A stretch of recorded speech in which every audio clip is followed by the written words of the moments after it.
Hello दोस्तों, एक बार फिर से आप सभी का स्वागत है एजुकेशन बाइट पर।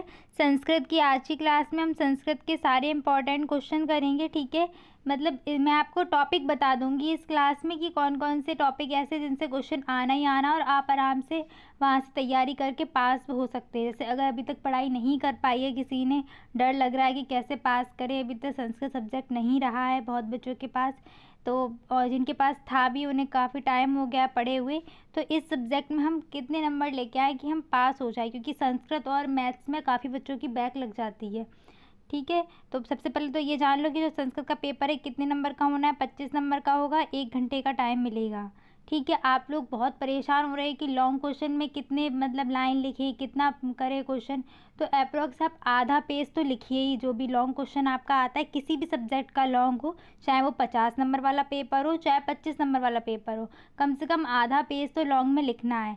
फिर ये करना है कि वो जो क्वेश्चन है उसमें क्या पूछा जा रहा है, ठीक है, उस हिसाब से हम उतना लिखेंगे कि उस क्वेश्चन में क्या क्या चीज़ें पूछी गई है। ऐसा भी नहीं करना है कि हम लिखते जा रहे। हिंदी में अक्सर होता है बच्चों के साथ, हिंदी में ना क्वेश्चन को लिखते ही जा रहे उसका आंसर, और टाइम वहाँ फिर मैनेज होता नहीं, क्योंकि 25 वाला याद रखिए 1 घंटे का पेपर है, तो आप अपना इस तरीके से टाइम डिवाइड कर लीजिए कि हमें मल्टीपल चॉइस क्वेश्चन को 15 मिनट देने हैं, फिर 15 मिनट में बाकी के वेरी शॉर्ट करने, इस तरीके से बाकी का जो आधा घंटा बचेगा उसमें फिर अपने लॉन्ग करने हैं। ठीक है, तो आधा पेज का लगभग लॉन्ग लिखिएगा अपना, और फिर जितना पूछा जा रहा है क्वेश्चन में उस हिसाब से लिखना है। ठीक है, 25 वाले में कितने में पास होंगे, तो 25 वाले में आपके पासिंग मार्क्स 12 नंबर होते हैं। 12 से अगर एक कम है, 11 है तो भी फेल लिख के आएगी मार्कशीट पे। ठीक है, 50 वाले में आपके 25 नंबर में पास होता है। ठीक है, 50% लिया जाता है, तो 50 वाले में 25 में पास माना जाएगा। अगर 25 से एक भी कम है, 24 आ गया ना, तो भी आप फेल माने जाओगे। ठीक, दूसरी बात, कोई भी क्वेश्चन हमें छोड़ना नहीं है। सारे, अगर नहीं भी आ रहा है क्वेश्चन का आंसर, कुछ भी नहीं आ रहा है हमें, तो भी उससे रिलेटेड कुछ ना कुछ चीज़ तो आ रही होगी, तो उसको अपनी भाषा में बना के लिख देना है। ठीक है, ऐसा नहीं कि मैं रटी रटाई थ्योरी लिखनी है, अपना बना के अपनी भाषा में भी आंसर लिख सकते हो। ठीक, तो चलिए संस्कृत का देखते हैं आज इम्पोर्टेंट क्वेश्चन। संस्कृत का जो नाम आपके हैं, संस्कृत में नाम पशु पक्षियों के, फलों सब्जियों के, ठीक है, तो आपकी संस्कृत भाषा में नाम दिए जाते हैं, उनकी हिंदी लिखने को आती है। ठीक है, और ऐसा होता है कि आपको मान लो उसमें 6 या 7 नाम दे दिए, तो किसी 4 की लिखनी होगी या सभी की भी लिखवा सकता है, वो डिपेंड करता है कि हाँ क्या कैसा एग्जामिनर ने क्वेश्चन पूछा है। दूसरा पॉइंट क्या है कि अगर आप ये नाम थोड़े तैयार कर लेंगे, तो कभी कभी क्वेश्चन ऐसा दे देता है कि आप अपनी आसपास की चीज़ों के जो है आसपास चीज़ें, उनमें से कोई 5 चीज़ों के नाम लिखिए संस्कृत में, तो यहाँ से आपका क्वेश्चन आना ही आना, और यहाँ से आपके 2 क्वेश्चन बनते हैं। ठीक है, 2 क्या 3 भी बन सकते हैं, तीनों पार्ट में। एक MCQ में भी आता है क्वेश्चन, वेरी शॉर्ट में भी आता है और शॉर्ट में भी आता है। ठीक है, तो ये जो आपका फर्स्ट टॉपिक है संस्कृत के नाम, बहुत इंपॉर्टेंट टॉपिक है। फर्स्ट सेमेस्टर में सबसे मतलब आधा आपका जो पार्ट है इसी ने लिया हुआ है संस्कृत के नाम ने। ठीक है, नेक्स्ट है संज्ञा। तो संज्ञा की परिभाषा और संज्ञा के प्रकार देख लीजिए। ठीक है, कि जैसे गुणवाचक संज्ञा में क्या प्रदर्शित किया जाता है। ठीक है, भाववाचक संज्ञा में क्या चीज़ मतलब विशेषता उनकी। ठीक है, भाववाचक संज्ञा कैसे पता चली कि भाववाचक संज्ञा है। ठीक है, तो ये पूछी जाती है, एक बार आया हुआ है कि गुण दोष का वर्णन कौन सी संज्ञा में होता है, तो इस तरीके से क्वेश्चन आ सकता है। दूसरा क्वेश्चन यहाँ से क्या बनता है कि आपको शब्द दे दिए जाएंगे, पूछा जाएगा कि इसमें संज्ञा शब्द छाटिए और सर्वनाम शब्द छाटिए। तो संज्ञा शब्द वही होंगे जो हिंदी में आपने संज्ञाएं पढ़ी हुई हैं, राम, मोहन, हिमालय, पर्वत, ये सब क्या है संज्ञा। जो हिंदी में संज्ञा होंगी वो आपको संस्कृत में मिल जाएंगी, बस अंतर क्या होगा, आपको यहाँ विसर्ग और मिलेगी साथ में। ठीक है, हिमालय यहाँ विसर्ग लगा हुआ मिलेगा, तो उससे इतनी प्रॉब्लम नहीं आएगी आपको। सर्वनाम कौन से हैं, तो अभी मैं सर्वनाम यहाँ पे इस वीडियो में बता दूंगी कि कौन कौन से सर्वनाम शब्द आपको ध्यान रखने हैं जिनसे काम बन जाएगा आपका। नेक्स्ट है लिंग और लिंग के प्रकार। तो यहाँ से सीधे सीधे पूछता भी है कि लिंग कितने प्रकार के होते हैं, उनके नाम लिखिए। ठीक है, या फिर ये पूछ सकता है कि स्त्रीलिंग शब्द कौन से होते हैं, पुल्लिंग शब्द कौन से होते हैं, नपुंसक लिंग क्या होता है, परिभाषा बन सकती है यहाँ से। ठीक है, दूसरा प्रश्न क्या बनता है कि वो आपको कई सारे नाम लिख के दे देगा। ठीक है, अब वो कहेगा इनको अलग अलग करो, स्त्रीलिंग नाम को अलग तालिका में बनाओ, नपुंसक लिंग को अलग बनाओ, पुल्लिंग को अलग बनाओ, तो इतना तो हम कर ही सकते हैं। स्त्रीलिंग पुल्लिंग हमें समझ में आ जाएंगे। जो एक आध शब्द यहाँ पर संस्कृत में गड़बड़ होते है कि वो लगता है स्त्रीलिंग है लेकिन है पुल्लिंग, तो वो मैं अभी आपको इसमें यहाँ पे नीचे जो बनाए मैंने यहाँ से क्लियर हो जाएगा। ठीक है, दूसरा लिंग वाले से क्या क्वेश्चन बनेगा आपका, नहीं, तीसरा फर्स्ट तो ये बनेगा कि लिंग और लिंग के प्रकार किसे कहते हैं, ये कितने होते हैं ये पूछ लेगा वो, ठीक है। दूसरा क्वेश्चन बन सकता है ऐसे कि आपको पुल्लिंग और स्त्रीलिंग नपुंसक लिंग को अलग अलग छांटने को बोल दे, 5-6 नाम दे दे, फिर बोले कि इन नामों को अलग अलग छांट कर लिखो कि इनमें कौन सा पुल्लिंग में आएगा, कौन सा नपुंसक लिंग में, कौन सा स्त्रीलिंग में, ठीक है। तीसरा क्वेश्चन क्या बनेगा, वो इस तरीके से देता है आपको, अकारांत पुल्लिंग शब्द कौन सा है, या नकारांत पुल्लिंग शब्द कौन सा है, या आपका उकारांत पुल्लिंग शब्द कौन सा है। तो देखिए छोटी छोटी वीडियो अगर आपने नहीं देखी है तो आप देख सकते, फिर भी अगर आपके पास टाइम इतना नहीं है तो PDF टेलीग्राम पे पड़ी हुई हैं, आप अपना वहाँ से रिवीजन कर सकते हैं फटाफट, ठीक है। तो देखिए यहाँ पर भी मैं आपको बता दूँ, अकारांत इनका मतलब क्या होता है, जैसे कोई भी आपका शब्द लिखा हुआ है, ये अंतिम इसमें स्वर कौन सा है, कौन से स्वर पे अंत हो रहा है इसका, उसी प्रकार से इसका नाम लिख देते हैं, अकारांत है कि उकारांत, ठीक है। तो इसमें राम देखिए अंतिम स्वर इसमें आ है ना, इसलिए अकारांत हो जाएगा, बालक, ठीक है। और पुल्लिंग अकारांत में भी कौन सा है, ये पुल्लिंग है, ये स्त्रीलिंग यहाँ पर लिखे हुए, यहाँ पर नपुंसक लिंग, ठीक है। तो अकारांत पुल्लिंग में आपका राम, बालक, वृक्ष को याद रखना, वृक्ष इंपॉर्टेंट है, ठीक है, वृक्ष यहाँ पर इंपॉर्टेंट है। अकारांत पुल्लिंग में वृक्ष आता है, ये नपुंसक लिंग में नहीं जाएगा, देव, गज, अश्व इस प्रकार से आपके पुल्लिंग में आ जाएंगे, ठीक है। नपुंसक लिंग में आपको कौन सा ध्यान रखना है, मित्र, ठीक है, जल, पुष्प और ग्रह, ठीक है, ये सब आपके नपुंसक लिंग में आते हैं। लेकिन मित्र ऐसा हो सकता है ऑब्जेक्टिव में पूछ ले कि मित्र कौन सा है, नपुंसक लिंग है या पुल्लिंग, ऐसा पूछ सकता है आपसे, ठीक है। बाकी अकारांत स्त्रीलिंग में कोई शब्द नहीं होता है, ठीक है। जैसे आप अपने नाम ही देख लीजिए, अगर आप स्त्रियों के नाम देखेंगे तो ज़्यादातर नाम बड़े आ की मात्रा पे ख़त्म होगा, ठीक है। मतलब ना जैसे राधा, ठीक है, लता, तो आप जितने भी सरिता, ऐसे स्त्रियों के नाम अगर आप देखेंगे ना तो वो बड़े आ पर ही उनका एंड होता है, ठीक है, स्वर में। इसीलिए आकारांत में आपका बालिका, रमा, लता, वाटिका ये आ जाएंगे, ठीक है। वाटिका को यहाँ पर ध्यान रखिएगा। नेक्स्ट क्या है, इकारांत। इकारांत पुल्लिंग आपका मोस्ट इंपॉर्टेंट है, इससे पूछा जाता है क्वेश्चन, और इकारांत नपुंसक लिंग आपका इंपॉर्टेंट है, पूछा भी गया है इससे। तो इसमें वारी को याद रखिए, अक्षी को, दधि को, अस्थि को, ये सब आपके क्या है, नपुंसक लिंग में आएंगे, ये वाले सारे। और ये जो आपका इसमें आपको सखी को ध्यान रखना है कि सखी आपका क्या है, पुल्लिंग शब्द है सखी, ठीक है, स्त्रीलिंग नहीं है। ऐसा हो सकता है आपको बुक में लिखा हुआ मिल जाए तो वो मिसप्रिंट आप उसको मानिए, ठीक है। सखी जो शब्द है छोटी की मात्रा लगेगी इसमें, और इकारांत पुल्लिंग में आएगा, ये संस्कृत भाषा में, ठीक है, संस्कृत में, हिंदी की बात नहीं कर रहे हम अभी, ठीक। ईकारांत की बात करें तो ईकारांत में आपका नदी, श्री, गौरी, जननी ये सब आ जाते हैं। नेक्स्ट आ जाइए उकारांत शब्द पे, तो उकारांत में गुरु, भानु, साधु, विष्णु ये सब आएंगे, ठीक है। छोटे उ की मात्रा पे इनका अंत हो रहा है। स्त्रीलिंग में बात करें तो धेनु, रेणु, तनु, धेनु जो गाय होती है ना वो, और गाय का जो गौ होता है ना ये वाला ओकारांत में आता है, इसको ध्यान रखना, ठीक है। गो कर देंगे तो इसका, क्योंकि ये अलग स्वर पे अंत हो रहा है ना इसका। ऐसे नपुंसक लिंग में आपका उकारांत इंपॉर्टेंट है। मधु शब्द पूछा जा सकता है, मधु कौन सा है, तो मधु उकारांत नपुंसक लिंग है, पुल्लिंग नहीं है, ठीक है। मधु शहद होता है। शमश्रु दाढ़ी होती है। अश्रु आपके आंसू हैं। दारू होती है लकड़ी, ठीक है, लकड़ी जो जलाई जाती है ना उसको दारू बोलते हैं, ठीक है। ऊकारांत तो बड़े ऊ की मात्रा वाला, तो इसमें आपका स्त्रीलिंग में ही बनते हैं। देखो ज़्यादातर स्त्रीलिंग जो शब्द होते हैं ना वो बड़े स्वर की, मतलब जो दीर्घ स्वर होता है ना इसकी मात्रा पे खत्म होते हैं, ठीक है। तो इसीलिए आपको स्त्रीलिंग में आपको ऊकारांत भी मिलेगा, ईकारांत भी मिलेगा, और आपका आकारांत, मतलब सब दीर्घ स्वर वाले, ठीक है। तो ऊकारांत में आपका बधु, भू, रानू ये सब आ जाएंगे, ठीक है। अब आते हैं सर्वनाम पे। तो सर्वनाम यहाँ पे मैंने ये इसलिए लिखे हुए हैं कि अभी जो मैं आपको बताई थी ना कि संज्ञा और सर्वनाम शब्द छांटने को आते हैं, तो वहाँ पर आपको इन्हीं सर्वनाम में से कोई ना कोई शब्द मिल जाएगा, तो आप पहचान लेंगे कि ये वाले शब्द क्या है, सर्वनाम, बाकी वो सब क्या है, संज्ञा, ठीक है। संज्ञा तो पहचान ही लेंगे, बाकी बचे हुए सर्वनाम होंगे, ठीक। अगर जैसे सौंदर्य या कोई ऐसा भाव आ जाए तो ये भाववाचक संज्ञा होती है, इस हिसाब से वो संज्ञा में जाएगा, सर्वनाम में मत ले आना, ठीक है। सौंदर्य या फिर ऐसे करुणा ये सब क्या है, भावनाएं हैं ना, तो ये सब किस में जाएंगी, भाव आपके सारे संज्ञा में जाएंगे, ठीक है। तो देखिए यहाँ पर सर्वनाम में क्या आएगा, सह, तऊ, ते, इन तीनों का मीनिंग क्या होता है, सह मीन्स वह, तऊ मीन्स वे दोनों, ते मीन्स वे सब, एक वचन, द्विवचन, बहुवचन, ठीक है। त्वम, युवाम, यूयम, तुम दोनों, तुम सब, ये प्रथम पुरुष का था। तुम वाला मध्यम पुरुष का था। अहम, आवाम, वयम, हम दोनों, हम सब, ये उत्तम पुरुष का है, ठीक है। ऐसा, ऐसा, एतत ये क्या है, ये सब सर्वनाम है, इनका मतलब होता है यह, ठीक है। इयम अयम ये भी सर्वनाम है। अब इनके लिंग अलग हैं, कौन नपुंसक है कौन पुल्लिंग है, तो ये देख लीजिए। जब भी आपको विसर्ग मिल जाए ना तो मोस्टली वो शब्द विसर्ग वाले क्या होते हैं, पुल्लिंग।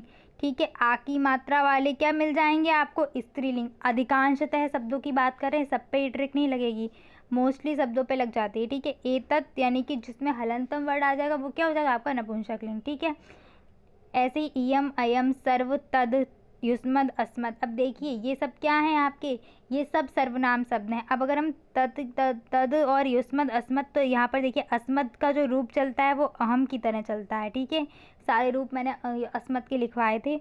और युष्मद का रूप चलता है त्वम की तरह। ठीक है, त्वम युवाम यूयम ये चलेगा।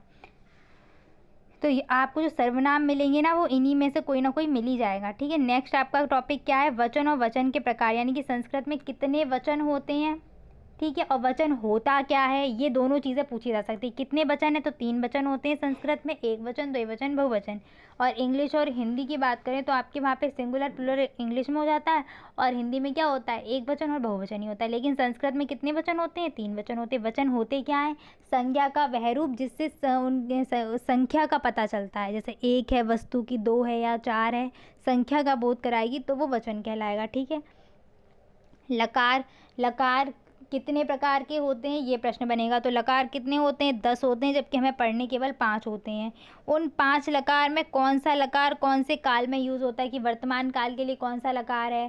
ठीक है, तो वो लट लकार होता है। भूतकाल के लिए कौन सा है, तो लंग लकार। भविष्य काल के लिए कौन सा है, तो लिट लकार होता है, लिट ये वाला। ठीक है, आज्ञावाचक के लिए कौन सा होता है, तो लोट लकार। ठीक है, चाहिए के अर्थ में कौन सा होता है, विधिलिंग।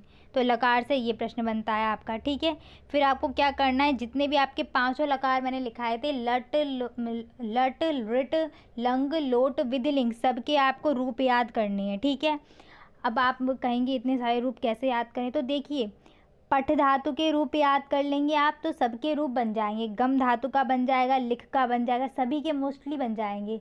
ठीक है, और आपको बस अलग से कौन सी धातु के याद करने, क्री धातु के और दा धातु के। क्री और दा धातु के आप सिर्फ लट के याद कर लेना। ठीक है, अब देखिए टाइम कम है, नहीं पढ़ पाए हैं अभी तक कुछ भी, तो फिर बस हम इतना कर सकते हैं कि हम बस पास हो जाएं, क्योंकि अब कम समय में हम इतना तो नहीं कर पाएंगे कि हम 90% से ऊपर ले आएँ। ठीक है, लेकिन जिन्होंने पहले से तैयारी की है तो उनके 90 से ऊपर क्या 95+ भी आ सकते हैं। ठीक है, जिन्होंने पहले से तैयारी की और जिन्होंने लास्ट टाइम पे पढ़ रहे हैं कि अब हाँ, तो फिर वो पासिंग का ही अपना सोच के मान सकते हैं कि हाँ, क्योंकि लास्ट टाइम पे ये नहीं कि इतनी मेहनत कर लो कि 90 से ऊपर आ जाएंगे। तो बस इतना करना है कि हमारे आराम से 12 नंबर आ जाए अगर हमने लास्ट टाइम पे तैयारी कर रहे हैं। तो उसके लिए आप बस इतना कीजिए, पट धातु के सभी लकारों के याद कर लीजिए। उसके बाद आप क्री और दा धातु के बस लट लकार का देख लीजिए। ठीक है, इतना काम हो जाएगा। पुरुष कितने होते हैं, सीधे सीधे पूछा जाता है, तो पुरुष कितने होते हैं, 3 होते हैं, प्रथम पुरुष, मध्यम पुरुष, उत्तम पुरुष। ठीक है, ये वाला क्वेश्चन खत्म। फिर आपका विभक्तियाँ पूछी जा सकती है कि संस्कृत में कितनी विभक्तियाँ होती हैं, तो विभक्तियाँ कितनी होती हैं, 7 होती हैं, जबकि कारक कितने होते हैं, 6 होते हैं। ठीक है, 2 कारक कौन कौन से नहीं होते हैं, एक संबंध कारक जो षष्ठी विभक्ति वाला है वो नहीं आता है आपका, और एक संबोधन वाला, ये कारक में काउंट नहीं किए जाते हैं। ठीक है, नेक्स्ट आपका क्या है, युष्मद और अस्मद। अब मैं आपको ये बता दे रही हूँ कि आपको रूप किस किस के याद करने हैं संज्ञा और सर्वनाम शब्दों में। तो युष्मद और अस्मद का रूप याद कर लेना, यहाँ से एक क्वेश्चन पूछा जाता है, वो भी मैं आपको बता दूँ कौन सी विभक्ति का, तृतीया विभक्ति का बहुत पूछा जाता है। तृतीया द्वितीया पे तो खास कॉन्सेंट्रेट कर लेना अपना, और उधर सप्तमी पे। ठीक है, ऐसे ही तत् का रूप सात औ ते वाले जो करवाए थे ना वो पूछे जाते हैं। देखिए पुल्लिंग और स्त्रीलिंग आपस में जुड़े हुए हैं, सॉरी पुल्लिंग और नपुंसक लिंग, पुल्लिंग और नपुंसक लिंग में क्या होता है, बस आपके प्रथमा विभक्ति और द्वितीय विभक्ति चेंज होती है। ठीक है, प्रथमा और द्वितीय में चेंज मिलेगा, बाकी नपुंसक लिंग का जो रूप है सेम पुल्लिंग की तरह चलता है। तो आपका एक काम यहाँ पे आसान हो जाएगा कि आपको सिर्फ नपुंसक के लिंग के लिए सिर्फ 2 लाइन ऊपर की रटनी होंगी, बाकी सब पुल्लिंग जैसा चलेगा। ठीक है, स्त्रीलिंग के सारे लर्न करने पड़ेंगे। ठीक है, आप अगर लर्न नहीं भी हो रहे हैं तब भी इनको बस 2-3 बार पढ़ लीजिए, क्योंकि अगर ऑप्शन में क्वेश्चन आ गया तो आप आराम से कर लें वहाँ पर। ठीक है, नेक्स्ट राम, हरि, गुरु, लता, नदी, फल, वारी, इनके आपको रूप देखने होंगे। किस किस के, राम के देख लीजिए, राम के देख लेंगे तो बाकी सब बना ही लेंगे। ठीक है, हरि के देख लीजिए। अब बनते रूप कैसे हैं, तो देखिए राम राम में जो भी अकारांत है, तो जितने भी अकारांत वाले पुल्लिंग होंगे वो सब राम की तरह रूप बनाएंगे। ठीक है, जितने भी इकारांत होंगे पुल्लिंग वो हरि की तरह रूप बनाएंगे, जितने भी इकारांत उकारांत पुल्लिंग होंगे वो गुरु की तरह रूप बनाएंगे, जितने भी आकारांत स्त्रीलिंग होंगे वो लता की तरह बनाएंगे। तो इन सभी को मैंने यहाँ पर एक साथ इसलिए लिख दिया है कि आपसे जो भी क्वेश्चन पूछा जाने वाला है ना, वो इन्हीं से पूछा जाता है। राम का पूछेगा, राम से आप वृक्ष का बना लेंगे, ठीक है, बालक का बना लेंगे, तो राम का याद हो गया ना, बालक का भी वहाँ से क्लियर हो जाएगा, ठीक है। हरि का पूछता है वो, हरि का पूछा तो आपका मुनि का क्लियर हो जाएगा, ठीक है। हरि और मुनि साथ साथ, अगर आपको मुनि का आ रहा है तो मुनि का याद कर लीजिए, कोई भी एक याद कर लीजिए, ठीक है। इधर नदी इंपॉर्टेंट है, वारी, वारी का पूछा जाता है, और पितरी का ज़रूर देख लेना, ठीक है। कल मैंने आप लोग को एक क्वेश्चन पूछा भी था कि पितरी शब्द में कौन सा वो है विभक्ति और वचन, ठीक है, तो वो सप्तमी विभक्ति होता है आपका, और एक वचन, तो पितृ शब्द के भी आप देख लेना, ठीक है। नेक्स्ट आपको क्या करना है, एक श्लोक याद करना है। अच्छा, मैं इसकी एक ट्रिक और बता दूँ आपको। देखो, एक ये भी वाला जो शब्द मिलेगा, ये वाला किस में आता है आपका, तृतीया बहुवचन में, ठीक है। भ्याम शब्द मिले, वो ट्रिक मैंने सब आपको ये जो पढ़ाए थे ना, सब में ट्रिक ये बताई हुई है। भ्याम वाला मिले तो किस में आएगा, रामाभ्याम, लताभ्याम, हरिभ्याम, मुनिभ्याम, ये सब आपके किस में मिलेंगे, तृतीया विभक्ति, चतुर्थी विभक्ति और पंचमी। शॉर्ट में लिख देती हूँ, 3 बना दूँ, तृतीया, चतुर्थी और पंचमी के किस वचन में, द्विवचन में आपको ये भ्याम वाला शब्द मिलेगा, किस में, द्विवचन में, ठीक है, भ्याम वाला। ऐसे ही आपको एक राम शब्द मिलता है, रामाणाम, लतानाम, पितृणाम, सब में मिलेगा ये नाम वाला शब्द। ये किसका होता है, ये आपका षष्ठी बहुवचन होता है, ठीक है। नाम वाला शब्द किसका होता है, षष्ठी बहुवचन में आता है, ठीक है। ऐसे ही आपको एक सु शब्द मिलेगा, रामेशु, लतासु, हरेशु, ठीक है। ऐसे अगर आपको सु वाला शब्द मिले, ये क्या है, ये सप्तमी बहुवचन का है, ठीक। ये 2-3 ट्रिक हैं, इससे क्या है कि आप ऑप्शन वाला पहचान सकते हैं। और अगर आपसे पूछा भी जाए कि षष्ठी का बहुवचन लिखिए, तो कुछ नहीं करना है, बस उसमें नाम लगा देना है, जो भी लता नाम, नदी नाम, ऐसे करके बनेगा, ठीक है। फला नाम, वारी नाम, इस तरीके से बनेगा, ठीक है। अब आते हैं नेक्स्ट श्लोक पे। तो आप कोई से भी 2 श्लोक कंठस्थ कर लीजिए अपने, ठीक है। उनमें से क्या है, मान लो अगर आप ये रूप नहीं भी कर पा रहे हैं, तो पासिंग के लिए आप सबसे जो भी क्वेश्चन आपका एक श्लोक कंठस्थ कर लो, यहाँ से बनेगा, ठीक है। सूक्ति श्लोक का अर्थ यहाँ से आना ही आना है। अगर आपने वो वीडियो अर्थ वाली नहीं देखी है तो आप देख लो, फटाफट रिवीजन हो जाएगा। बाकी आप अपनी भाषा में भावार्थ लिख देना उसका, ठीक है। गिनती 1 से 20 तक रट्टा मान लो, वरना आप अगर टाइम है अभी 2 से 3 बार लिख लिख के देख लो गिनती।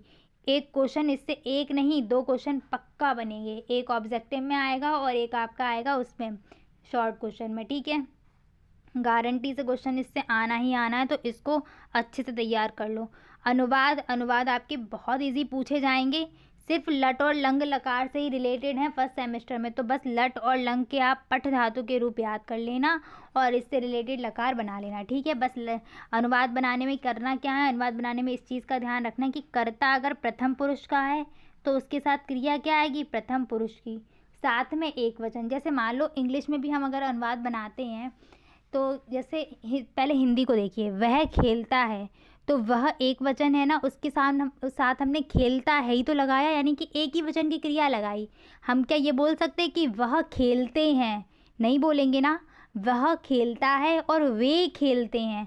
तो एक वचन का है तो एक वचन आएगा, अगर बहुवचन है तो बहुवचन आएगा। हिंदी में ऐसा रूल होता है। सेम ऐसे आपका क्या होता है, इंग्लिश में भी लगता है। इज़ आर एम आते हैं ना, इज़ क्या होगा, सिंगुलर के लिए आ रहा है, आर प्लूरल के लिए आ रहा है। तो वैसे ही संस्कृत में भी होता है आपका, अगर कर्ता एक वचन का है तो क्रिया एक वचन की आएगी, कर्ता द्विवचन का है तो क्रिया कैसे, द्विवचन की आएगी, कर्ता बहुवचन का है तो क्रिया बहुवचन की आएगी, ठीक है। और यहाँ पर हमें क्या करना है, वचन के साथ साथ हमें पुरुष का भी ध्यान रखना है कि कर्ता कौन से पुरुष का है। जैसे मान लो मैं पढ़ता हूँ, मैं पढ़ता हूँ, मैं क्या है, उत्तम पुरुष एक वचन है ना, तो क्रिया कौन सी आएगी, उत्तम पुरुष एक वचन की, यानी कि पठामी। पठती मत कर देना, पठामी करना है। तो जिस पुरुष का कर्ता होगा उसी पुरुष की क्रिया आएगी और उसी वचन की, ठीक है। नेक्स्ट आपका यहाँ से क्वेश्चन बनना ही है, आदर्श और अनुकरण वाचन, और नेक्स्ट आपकी श्रव्य दृश्य सामग्री। इससे तो एक क्वेश्चन आना ही आना है। तो ये आपके सिंपल क्वेश्चन है, नहीं भी अगर आप पढ़ पाएंगे इनको तो हिंदी में भी सेम ये वाला टॉपिक है आपका, और आपका ये शिक्षण अधिगम से है। श्रव्य दृश्य सामग्री की कुछ चीज़ें आप आराम से याद कर लो, सारे पेपर में वही लिखना है, ठीक है। हिंदी में आए तो भी वही लिख देना है, संस्कृत में आए तो भी वही लिख देना, और शिक्षण अधिगम में आए तो भी वही लिख देना, ठीक है। नेक्स्ट आज का आपका ये होमवर्क है, ठीक है। इसमें क्या है आपका, पितरी शब्द में कौन सी वही है विभक्ति वचन, पितरम में कौन सा है, पितरन में कौन सा है, राज्ञा में कौन सा है, अस्मान युष्मान में कौन सा है, युष्मभ्यम मया तस्मिन अस्मिन मुनिभि, इनमें कौन कौन सा। देखो मुनिभि मिलाना अभी बताया था कि भी आता है तो कौन सा विभक्ति होती है उसमें, तृतीय विभक्ति बहुवचन, ठीक है। इस तरीके से आपके आएंगे। तो जो भी इसमें श्लोक वगैरह है पुरुष वचन यहाँ से तो फिक्स है, इनको आप पुरुष कितने प्रकार के होते हैं, लकार कितने प्रकार के होते हैं, वचन कितने प्रकार के होते हैं, ये तो सिंपल है ना, इनको याद कर लीजिए अच्छे से। और जो आपके संस्कृत में नाम है उनको देख लीजिए, ठीक है। आराम से आपके 12 नंबर तक आ जाएंगे अगर आपने अभी तक पढ़ाई नहीं की है तब भी, ठीक है। बाकी जितना भी है रिवीजन करते हुए चलिए, आपके बस 9 को ही पेपर है, ज़्यादा टाइम भी नहीं बचा हुआ है, और उधर 9, 10, 11 3 दिन में आपको टाइम मिलेगा भी नहीं, ठीक है। इसलिए आप पहले से ही अपने बाकी के जो भी SST है, साइंस हुआ, संस्कृत, मैथ्स वगैरह जो भी हैं आपके, उन सबको पहले से ही याद कर लीजिए। बस उस दिन आपको रिवीजन का टाइम मिलेगा तो उस दिन बस आप रिवाइज़ करना। और दूसरी बात इस चीज़ को याद रखना कि कोई भी क्वेश्चन छोड़कर नहीं आना है, सारे क्वेश्चन लिख के आने। अगर आप लिखेंगे तो अगर एग्जामिनर का मन हुआ तो आपको 1 नंबर तो दे ही देगा वो 2 नंबर वाले में, ठीक है। 1 नहीं तो आधा दे ही देगा ना। और जब हम बिल्कुल अटक रहे हो ना, पासिंग पे हो, 11 पे अटके हो, और वह तब हमें 1 नंबर मिल जाए, तब पता चलता है कि हाँ बच गए फेल होने से, ठीक है। तो इस चीज़ को ध्यान रखना। Thanks for watching and please like share and subscribe my channel. Bye bye, take care.